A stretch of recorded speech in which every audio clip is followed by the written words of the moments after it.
इस वीडियो में surface gauge के बारे में पूरी जानकारी लेंगे। जिन पॉइंट के ऊपर डिस्कशन करेंगे वो है introduction of surface gauge, use of surface gauge, types of surface gauge, fix type surface gauge, universal surface gauge, marking method of surface gauge और प्रिकॉशन ऑफ सरफेस गेज। इन सभी पॉइंट के ऊपर विस्तार पूर्वक जानकारी हासिल करेंगे। दोस्तों, इस वीडियो को पूरा देखें और अंत तक देखें और सरफेस गेज को अच्छी तरह से समझ लें। इसके पहले हमने फिटर ट्रेड के बहुत सारे वीडियो बने हैं, उनकी लिंक प्लेलिस्ट में दी गई है, उन्हें आप ज़रूर देखिएगा। दोस्तों, अगर आप नए हो, चैनल को अभी तक सब्सक्राइब नहीं किया तो अभी सब्सक्राइब, लाइक और शेयर करना ना भूलिएगा और वीडियो की नोटिफिकेशन पाने के लिए बेल आइकन पर क्लिक जरूर कीजिएगा। चलिए दोस्तों, अब हम जानते हैं इंट्रोडक्शन ऑफ सरफेस गेज। जब किसी जाप को बनाया जाता है तो उस पर ड्राइंग के अनुसार मार्किंग करनी पड़ती है। की हुई मार्किंग के अनुसार कारागिर जाप को तैयार करता है। इस प्रकार मार्किंग करने के लिए जो टूल्स प्रयोग में लाए जाते हैं उसे सरफेस गेज कहा जाता है। सरफेस गेज एक प्रकार का मार्किंग टूल्स है जिसके साथ दो सिरे वाला स्क्राइबर लगा रहता है। इस स्क्राइबर का एक सिरा सीधा और दूसरा सिरा 90 डिग्री में मुड़ा होता है। सरफेस गेज को मार्किंग ब्लॉक या स्क्राइबिंग ब्लॉक भी कहा जाता है। Use of surface gauge. Surface gauge के क्या क्या यूज है उसके बारे में जानते हैं। सबसे पहला है सरफेस गेज का प्रयोग समानांतर और सीधी लाइनें खींचने के लिए किया जाता है। इसका प्रयोग समानांतर साइडों को चेक करने के लिए भी किया जाता है। इसका प्रयोग लेथ मशीन पर फोर्जा चक में जाब को सेंटर में बांधने के लिए भी किया जाता है। जब राउंड बार को लेथ मशीन के सेंटर में फिट करना हो तो इसका प्रयोग लेथ मशीन पर किया जाता है। इस तरह से ये इसके प्रयोग है। अब हम जानते हैं types of surface gauge. Surface gauge के कौन से प्रकार है और कौन सा सरफेस गेज कहाँ प्रयोग किया जाता है इसके बारे में जानते हैं। सरफेस गेज का पहला जो प्रकार है वो है फिक्स टाइप सरफेस गेज और दूसरा जो है यूनिवर्सल सरफेस गेज। इस तरह सरफेस गेज के दो प्रकार होते हैं। सबसे पहले हम जानते हैं फिक्स टाइप सरफेस गेज। यह एक प्रकार का सरफेस गेज में गोलाकार और चौरस आकार का बेस होता है जिसके साथ एक पिलर स्थायी रूप से जुड़ा रहता है या इसको थ्रेड की सहायता से जोड़ा जाता है। इस पर साइज खोलने के लिए स्लाइडिंग स्नग की सहायता से स्क्राइबर को अंदर से ऊपर नीचे करके साइज में खोला जाता है।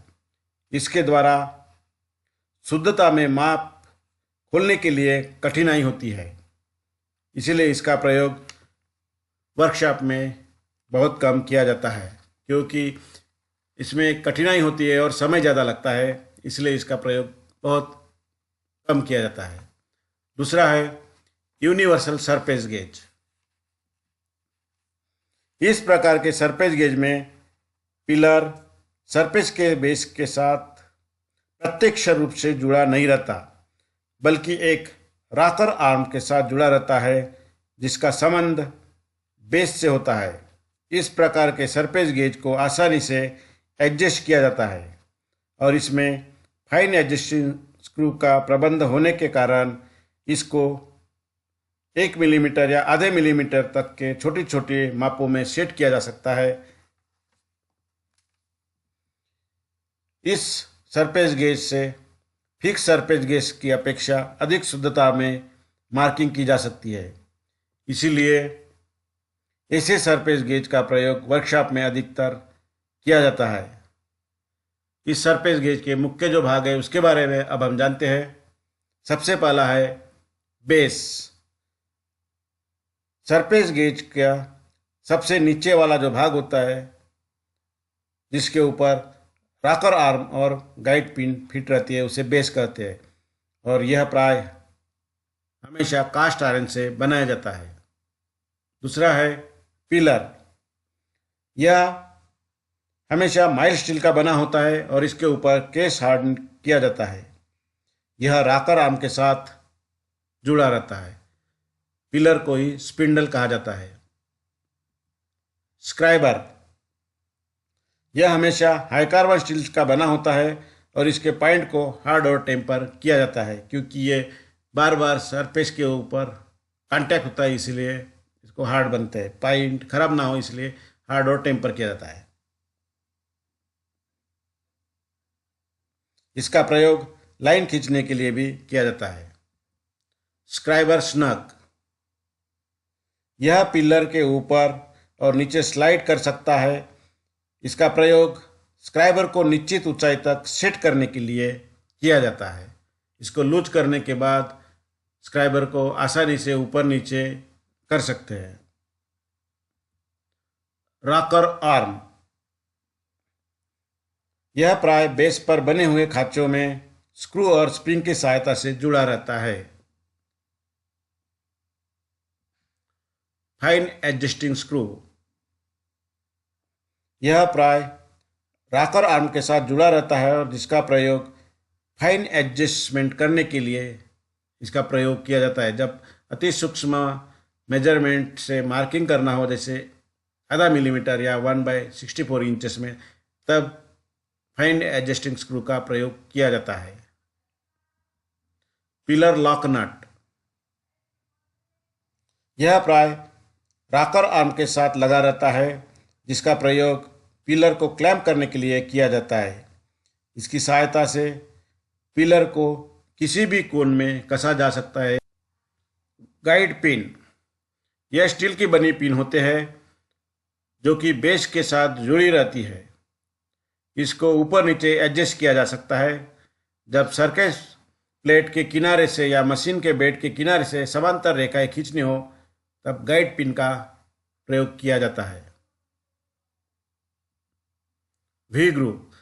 वी ग्रूव हमेशा जो बेस होता है उसके नीचे बनाया जाता है और उसका प्रयोग राउंड बार के ऊपर रखकर जब मार्किंग करनी हो तब किया जाता है। क्लैंपिंग नट। क्लैंपिंग नट का प्रयोग स्क्राइबर को टाइट करने के लिए किया जाता है।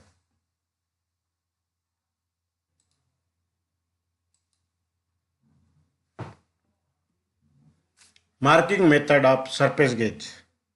सरफेस गेज से मार्किंग करने के लिए कौन सी मेथड अपनानी चाहिए उसके बारे में जानकारी लेते हैं। सबसे पहला है, सरफेस प्लेट को अच्छी तरह से साफ कर लेना चाहिए, क्योंकि उसमें डस्ट होता है, तो उसको अच्छी तरह से साफ कर लेना चाहिए और उसके ऊपर थोड़ा सा ऑयल देना चाहिए। दूसरा है, जाप के साइज के अनुसार सरफेस गेज, एंगल प्लेट या वी ब्लॉक और स्टील रूल का चयन कर लेना चाहिए। यदि संभव हो तो कॉम्बिनेशन सेट की ही रूल प्रयोग में लानी चाहिए। स्टील रोल को एंगल प्लेट का सहारा देकर पकड़ लेना चाहिए। सरफेस गेज के स्क्राइबर नॉब को ढीला करके ड्राइंग के माप के अनुसार अंदाज से खोल लेना चाहिए। शुद्ध माप के लिए फाइन एडजस्टिंग स्क्रू का प्रयोग करके सही माप लेना चाहिए। स्टील रूल को हटाकर उसकी जगह पर जाप को रखकर मार्किंग की लाइनें लगा लेनी चाहिए। यदि जाप टेढ़ा मेढ़ा हो तो उससे एंगल प्लेट के साथ क्लैंप करके मार्किंग करनी चाहिए और गोल जाप को वी ब्लॉक का सहारा देकर मार्किंग करनी चाहिए। इस तरह से ये मार्किंग मेथड आपको प्रयोग में लानी है। अब हम जानते हैं precaution of surface gauge. Surface gauge की क्या क्या प्रिकॉशन लेनी चाहिए इसके बारे में जानकारी लेते हैं। सबसे पहला है, स्क्राइबर का पॉइंट तेज धार वाला होना चाहिए, क्योंकि स्क्राइबर से ही मार्किंग की जाती है, तो बार बार कांटेक्ट में आने से उसका धार जो निकल जाती है, इसीलिए उसको ग्राइंड करके अच्छी तरह से तेज रखना चाहिए। दूसरा है, स्क्राइबर का मुड़ा हुआ सिरा प्राय नीचे की ओर रखना चाहिए, क्योंकि इससे एक्सीडेंट हो सकता है, आपको चोट लग सकती है, इसीलिए हमेशा स्क्राइबर का जो मुड़ा हुआ हिस्सा होता है हमेशा नीचे की ओर रखना चाहिए। जहाँ तक संभव हो मार्किंग करते समय पिलर को सीधा रखना चाहिए। सरफेस गेज के स्क्राइबर को सेट करते समय इस बात का ध्यान रखना चाहिए कि स्क्राइबर का पॉइंट पिलर के नज़दीक होना चाहिए। यदि दूर होगा तो मार्किंग करते समय वो वाइब्रेट होगा, इसलिए उसको हमेशा नज़दीक लेना चाहिए। माप लेने के पश्चात स्क्राइबर को स्क्राइबर स्नग के साथ अच्छी तरह से कस देना चाहिए। यदि स्क्राइबर के द्वारा एक लाइन खींची जा चुकी है तो उसे दूसरी लाइन नहीं खींचनी चाहिए, उसी जगह हमेशा दूसरी लाइन नहीं खींचनी चाहिए। यदि इसका प्रयोग न किया जा रहा हो तो स्क्राइबर को पिलर के समांतर रखना चाहिए और इसे तेल या ग्रीस लगाकर रखना चाहिए। दोस्तों, इस तरह से हमने पूरे पॉइंट के ऊपर डिस्कशन किया। आपको ये वीडियो अच्छा लगा होगा तो हमारे चैनल को लाइक, सब्सक्राइब और शेयर करना ना भूलिएगा और नए वीडियो के नोटिफिकेशन पाने के लिए बेल आइकन पर क्लिक जरूर कीजिएगा।